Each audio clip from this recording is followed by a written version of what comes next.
Assalamu alaikum, hayırlı akşamlar. Saygılı ATR telekanalının teleseyircileri. Bugün informasyon programmasını seyretesiniz. Stüdyoda sizler için ben Gülsüm Halilova çalışam. Merhaba. Keliniz yayınımızı bugünkü en aktual ve en mühim haberlerden başlayık. Ukrayna Dışişleri Naziri Dmitry Kuleba bugün Kırım kaytarılığı boyunca platformanın birinci sammiti ne vakit ötkerileceki hakkında briefingde malumat verdi. Ne vakit eken dinlemeye teklif ettim.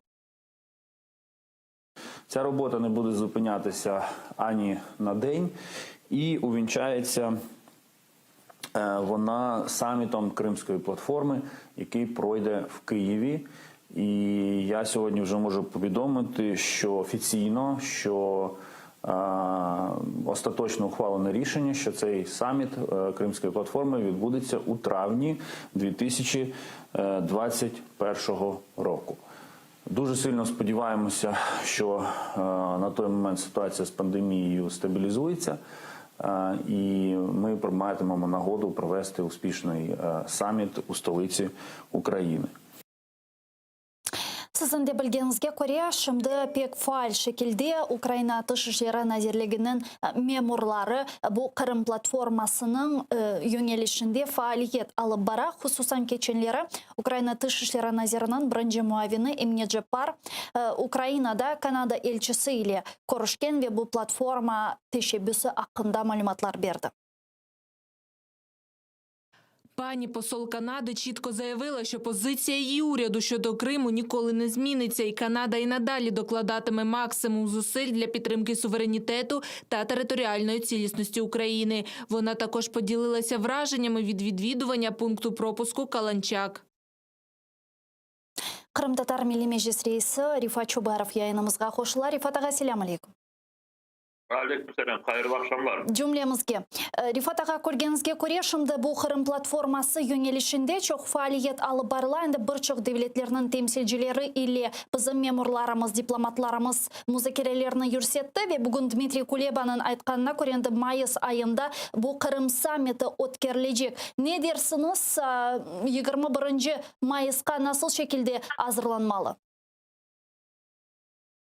Şimdi bu sonki günlerde Kırım Tatar Milli Meclisi de Ukrayna Dışişleri Bakanlığı'nın beraberlikte bu mevzuda çalışmanı başladı. Ve o sebepten yakın günlerde daha belki konuşmalarımız olacak. Kırım Tatar Milli Meclis azaları şimdi Kırım Platforması konseptinin etrafında çalışmalarını alıp bara ve inşallah gelecek haftada bizler olacak konuşmalarımızda bu konsept gerçek verilecek olaylarla böyle birlikte doldurmaya işlerimizi alıp bararak elbette başta bu konuşmalar ülkelerin büyüklerin konuşmaları fevral ayında düşünüldü ama çok az vakit fevral edecek. Mayıs ayında olacağı bizim için de çok böyle becerecek şekilde görünüyor. Ben bileyim ki belki günlerin etrafında şimdi düşünceleri var. 18. Mayıs'tan sonra olacak gibi görünüyor şimdi. Rifat ağa, ya siz bu Kırım platformasının konsepsiyasını, formatını nasıl görüyorsunuz? Biz anlayımız Kırım Tatarlarının iştiraki olmadan Kırım meseleleri hiçbir vakit sonuna kadar semereli olmasın. Bu sebepten temsili organ davet etildi ve koşulması ile teşebbüs bildirildi. O sebepten siz bunu nasıl görüyorsunuz? Sizince nasıl şekilde daha semereli olacak? Şimdi bakınız o kadar incelemeyeyim de çünkü arkadaşlarımızla beraber şimdi bunun etrafında çalışıyor ama en bu genel prensipini söylemeye isteyeyim. Bütün bu Kırım'ın geleceğinden bağlı olan konuşmalarda, tögerek masalarda ya da bilmeyeyim başka bir konuşmalarda her vakit bu konuşmalar ve planlar Kırım Tatar milletinin bağlı oluşu gerek ve o sebepten Kırım Tatar Milli Meclisi bu konuşmalarda, diğer çalışmalarda iştirak etişi gerek ve burada benimce böyle bir yok diyen taraflar da yok şimdi. Ama bunların hepsini biz platformanın içine yazılı olarak bildirmeye şimdi çalışıyoruz. Yakın zamanlarda bu oldu. Yani benim anlağanıma göre Rusya Federasyasının bu platforma çerçevesinde iştirak edeceğine hiçbir umutları aslında yoktur. Şimdi bakınız bazı arkadaşlar ben görüyorum bu sosyal bağlarda Facebook'ta olsun Twitter'da olsun ne gerek oraya Rusya'nı çağırmaya ya da bilmeyeyim Rusya ne yapacak orada deyip kendi böyle fikirlerini gösterirler. Ben onların bu duygularını anlayayım. Çünkü bana kalsa ben de hiç oraya Rusya'nı davet etmez edim. Ama bu siyasi ve diplomasi taraftan onları davet etmeye gerek. Çünkü Rusya'nı davet edilmesi demek şimdi o zaman ne yapacak Rusya'ya karşı? Savaş başlayacak mı? Çünkü Rusya'nı mecbur etmek için Rusya'ya bu işte halkara teşkilatların ya da diğer ülkelerinin fikirlerini bildirmeye gerek. Evet Rusya yok dese ben bunu kabul etmeyeyim dese o zaman başka adımlar yapılır. Ama siz soradınız davet edilse Rusya'ya koşulur mu koşulmaz.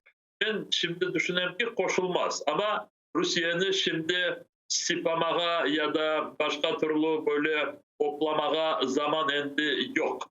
Rusya'nı şimdi tek mecbur etmeye gerek ve gerek masaya Rusya kendisi böyle oturmaya ve Kırım'ın geleceğini laf etmeye istemese Rusya'nın mecbur oturtmaya yollarını aramaya gerek.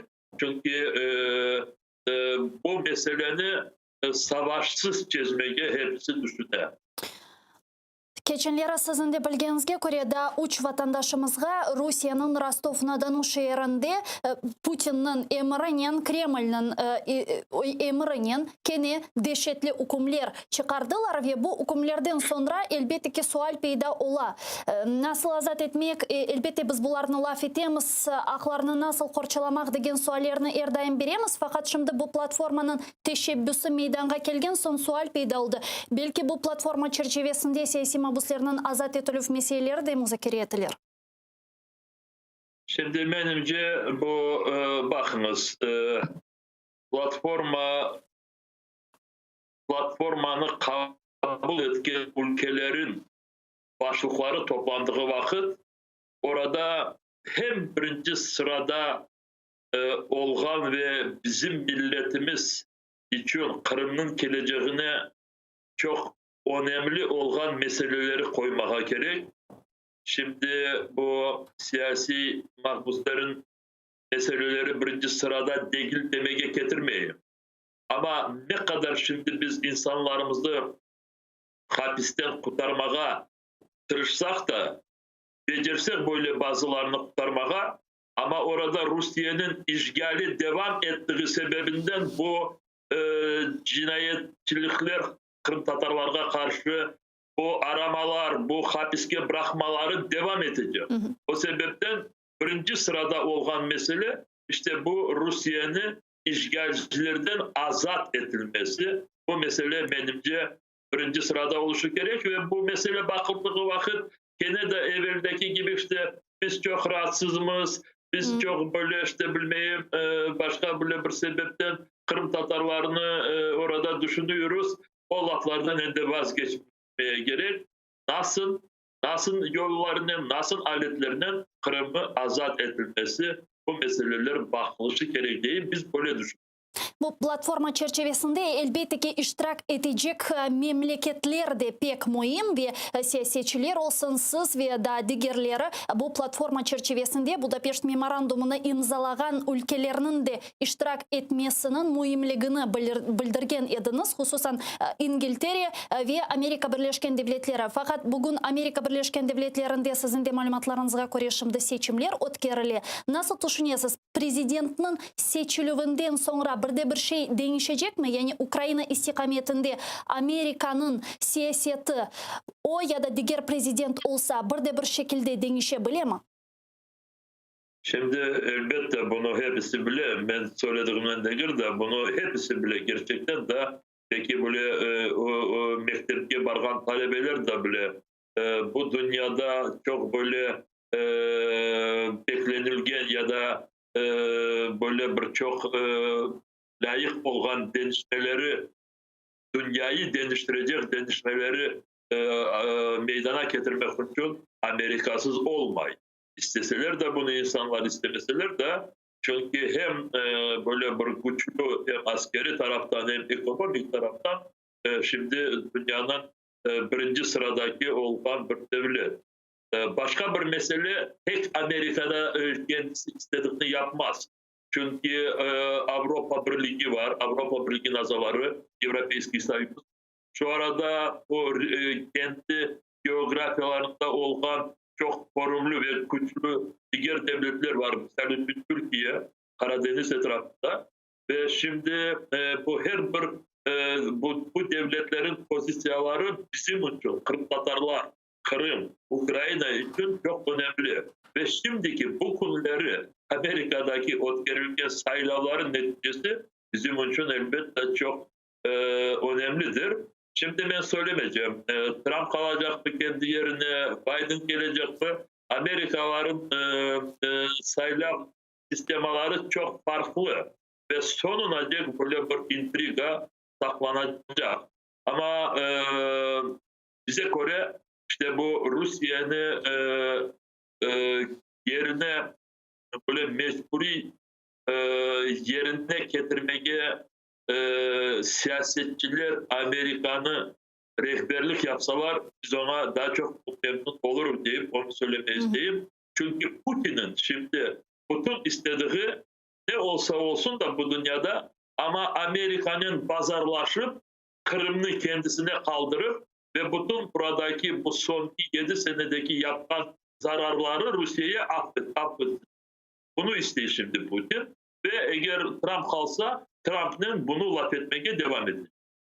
Şu sebepten şimdi çok böyle sakıntılar peyda ola dep aytalar. Men anlayım Ukrayna hükümeti için Amerika Birleşken Devletleri'nin iki partiyalı destegini tutmak mühim. İki partiyalı desteği Ukrayna için elbette ki bunu devam ettirmek pek mühim. Fakat Amerika'da aytkanlarına göre işte elbette Trump'ın Putin'ge, Rusya'ya olan böyle begenovlara, simpatiyalara andaki bu istişare agentleri de bildirip ФБР olsun ve ilahri ve aytkanlarına göre Amerika'nın bu liberal demokratiyası endi ikinci Trump'a dayanamaz. Nasıl düşünüyorsunuz?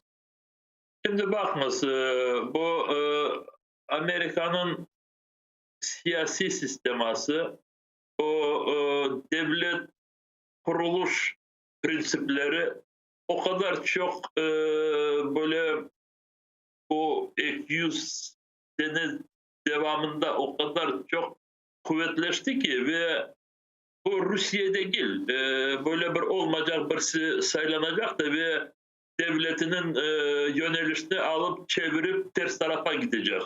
Amerika'da prezidentlerin rolü çok büyüktür ama sonuca değil.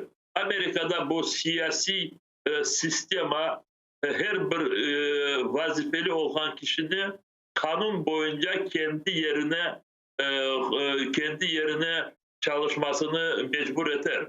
Ve şimdi birisi Putin'e simpatisi var ya da Rusya'ya biraz sıcak baka olabilir. Ama Amerika devlet olarak kendi yolundan hiç böyle yanlış bir yola çevrilmez. Ve o sebepten bizge Ukrayna olarak bizge gene de bu hem dünyanın şimdi İkinci Dünya Savaş'tan sonra bütün bu ülkelerini bir sıraya getiren prensiplerin etrafında bizge her bir devletlerden ve birinciden Amerika'dan bu prensipler etrafında bizge çalışmaya gerek. İşte toprak bütünlüğü, devletlerin bağımsızlığı ve bu uluslararası международное право, uluslararası hukuk. Ve son olarak şunu soramağa isteyim. Mına 2 dakika kala yayınımızın yekünlenmesine Rifat ağamını biz göremiz bugün Dağlı Karabağ'da yüz bergen hadiselerini ve Azerbaycan ordusunun böyle muvaffakiyetli şekilde o geketip özünün teritoriyalarını azat etilgenini göremiz. Olarda da Minsk anlaşmaları var idi. Fakat anlaşmalar ne kadar güzel olsa da көргенімізге göre semereli değil. Bu biz bu platformаны laf ettik de sizince nasıl tecrübeni alıp ders çıkarmak gerekmiş şimdi? İşte birinci ben size bu prensipin birisini söyledim Edim. Şimdi bütün dünya Ukrayna'nın toprak bütünlüğünü tanıyor ve Kırım Yarımada Ukrayna devletin sınırlarında olganını kabul etti. Ve Rusya orasını şimdi vakit necek işgal ettiğinden o Kırım'ın statüsü hiçbir değişmedi. İşte aynı şu Azerbaycan'da öyleydi. 30 seneye yakın o bütün Ermenistan tarafından işgal edilen topraklar Azerbaycan'ın toprakları deyip dünya bunu kabul etmişti. Elbette AGİT olsun, OBSE ya da Avrupa Konseyi olsun Azerbaycan beklediği kadar yardımcı olmaya becermediler. Ama toprak bütünlüğü prensibinde kol tuttular ve 30 seneden sonra Azerbaycan kendisi kuvvetlerini toplagan son kendi topraklarını azat etmeye bu askeri adımları yapar ve dünya buna bir şey karşılık demegi olmay. Çünkü bütün burada hak ve adalet Azerbaycan tarafında. Umut etem bizge 30 yıl beklemege gerek olmaz. Ben ümit ederim 30 yıl hiç olmaz ve bizde savaşın da cenkte de olmaz. Çünkü bizim ana vatanımızda böyle Allah göstermesin askeri çeşit türlü davranışlar olsa orada binlerinin insanlarımız var. Allah göstermesin birisinin canına zarar olmasın ve o sebepten Rusya'yı o masaya mecburen getirip masanın etrafında Rusya'yı mecbur edip Kırım'dan gitmesine dünya hazırlanışı gerek ve benimce bu dünyanın güçlerinde var ve kolunda var. İşte Ukrayna'ya bütün dünyanı toplamaya böyle bir fikirge getirmeye kendi çalışmalarını devam etti. Teşekkürler. Rifat Çubarov, Kırım Tatar Milli Meclis Reisi bizle canlı bağdaydı. Sevgili arkadaşlar, men size bu bölükni yekunlemek mecburiyetindeyim. Birkaç dakikadan sonra TR telekanalının yayınını Zaman informasyon programması devam eti. Seyretiniz. Görüşkенче.